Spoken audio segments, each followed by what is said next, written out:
leitores, tudo bem com vocês? Eu espero que sim, porque hoje é dia de mais uma resenha do projeto Murakamando.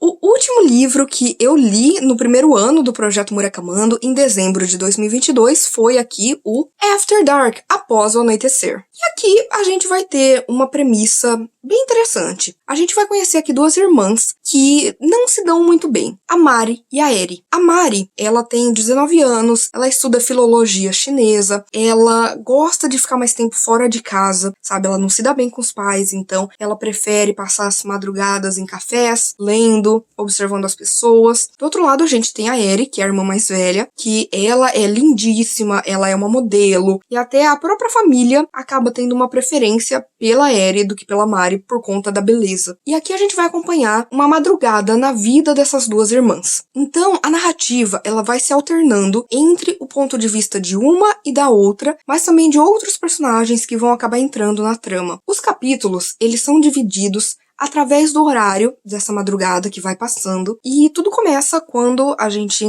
tem a Mari em um café, e de repente um rapaz vai parar ali e vai começar a conversar com ela, vai sentar junto e vai falar assim: você não lembra de mim? Eu sou amigo da sua irmã. Eles começam ali a ter uma conexão e conversar bastante. E esse rapaz, ele trabalha ali num motel. E essa garota, ela vai acabar se vendo envolvida em toda uma trama bem complicada, porque uma prostituta nesse motel, ela acaba sendo abusada fisicamente, ela tem as suas roupas levadas embora, ela tá totalmente machucada, e ela só fala chinês. Então, a Mari entra, pra fazer a tradução aqui para as outras mulheres que trabalham ali para entender o que tá acontecendo, já que ninguém sabe onde foi parar o cara, que entrou com essa prostituta no motel. E do outro lado, a gente tem ali a Eri, que tá dormindo, e no começo é muito estranho porque a gente não vai ter uma narrativa exatamente de terceira pessoa como a gente tem aqui com a Mari. É mais uma narrativa em segunda pessoa, sabe? Em que a gente tá no quarto, vendo o que tá acontecendo, sem poder interferir, lógico, mas sabendo que tem alguma coisa errada ali enquanto ela está dormindo. E lógico, além disso, a gente vai ter um pouco mais,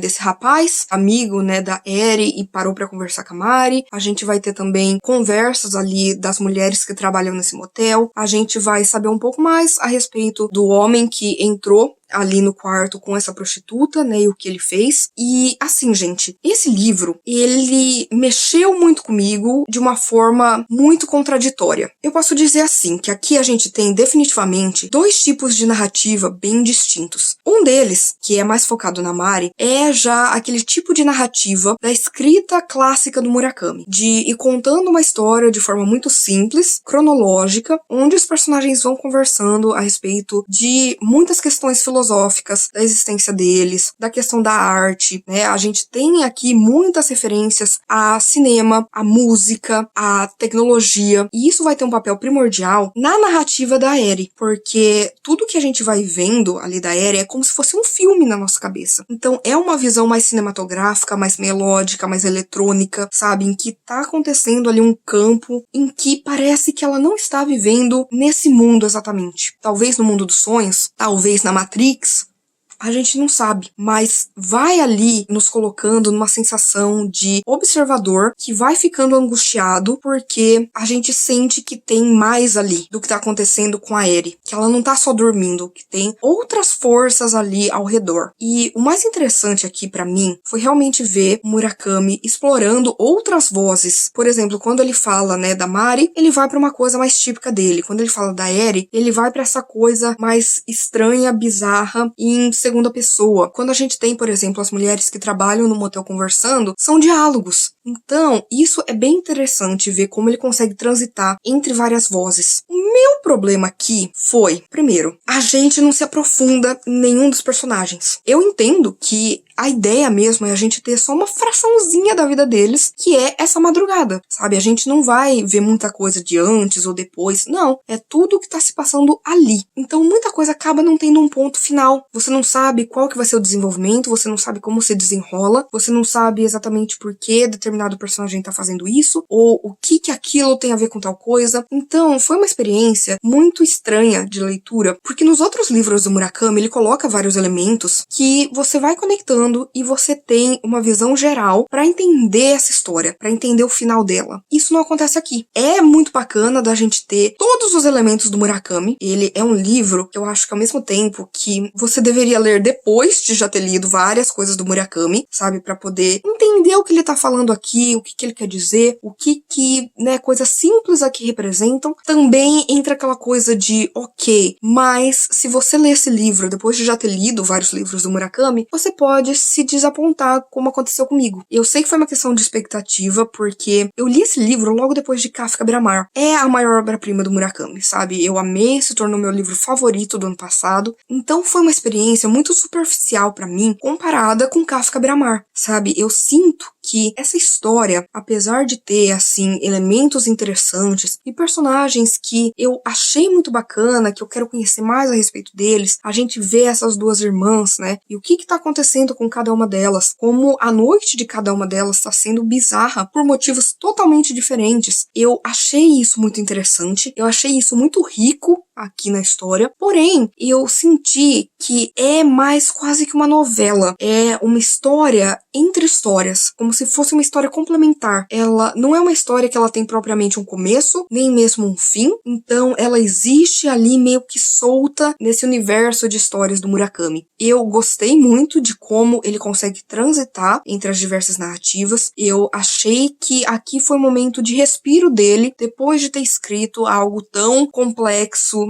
e tão, assim, devastador como Kafka Beira-Mar, sabe? Eu acho que aqui foi mais um momento de alívio em que ele tava tentando também explorar outras formas de narrativa dele, que eu achei super bacana, mas eu confesso que eu acabei me decepcionando, porque tinha ali algumas dicas, algumas pistas que iam aparecendo do que tava acontecendo, sabe? Do que conectava tudo, e eu ia marcando, e eu ia fazendo anotações, e no final não serviu pra muita coisa, porque não teve um fechamento. E eu gosto muito das obras do Murakami pelo fato de que eu sempre falo que elas parecem terminar antes do fim. Mas nesse caso nem isso, porque realmente é só uma madrugada na vida dessas pessoas. É a intenção do autor. Eu gostei de muitos elementos, como eu disse, ele evoca muitos elementos clássicos dele. Se você já leu Murakami, você vai pegar mais nuances aqui. E ao mesmo tempo, eu gostei também como ele traz muito da arte, né, da arte de todas as formas, que é uma coisa que ele aborda muito nas suas histórias. Eu gostei aqui de vários personagens, mas eu gostaria de ter visto mais deles. Eu terminei esse livro querendo mais. Eu terminei esse livro querendo saber o que ia acontecer, saber no que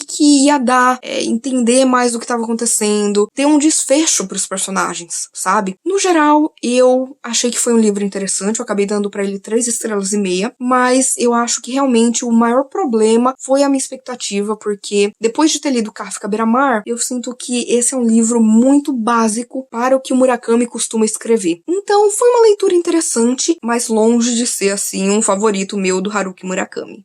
E é isso, gente. Eu espero que vocês tenham gostado desta resenha. Por favor, se você quiser continuar conversando comigo a respeito de literatura, filmes, séries, se quiser ler livros do Haruki Murakami comigo em 2023, não deixe de me contatar nas minhas outras redes sociais. Por favor, curta esse vídeo, porque isso ajuda muito o meu trabalho. Faça com que esse vídeo e o canal chegue a mais pessoas. Compartilhe com seus amigos, comente aqui embaixo se você já leu alguma obra do Murakami, qual é a sua favorita, qual você me recomenda. E, por favor, se inscreva no canal Livro em Livro se você ainda não é inscrito. E aproveite para ativar as notificações, ativar o sininho, porque toda sexta-feira e domingo tem conteúdo novo por aqui. Então a gente se vê no vídeo que vem.